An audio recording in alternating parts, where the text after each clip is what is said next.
အားလုံးပဲမင်္ဂလာပါရှင်။မလ6ရက်နေ့ကနေ17ရက်နေ့အထိတပတ်စာမိုးလေဝသခန့်မှန်းချက်တွေကိုတင်ဆက်ပေးမှာဖြစ်ပါတယ်။မလ6ရက်နေ့နေ့လယ်အထိစကိုင်းတိုင်းအထက်ပိုင်းကချင်ပြည်နယ်မွန်ပြည်နယ်နဲ့ရှမ်းပြည်နယ်အရှေ့ပိုင်းတို့မှာ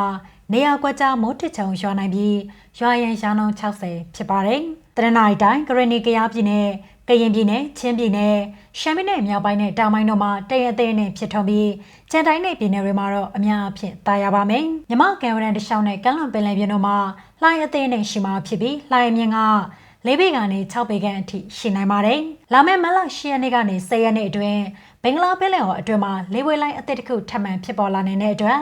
မလ9ရက်နေ့ကနေ17ရက်နေ့အထိကချင်ပြည်နယ်မြောက်ပိုင်းကရဏီကယားပြည်နယ်နဲ့ရှမ်းပြည်နယ်အရှေ့ပိုင်းတို့မှာ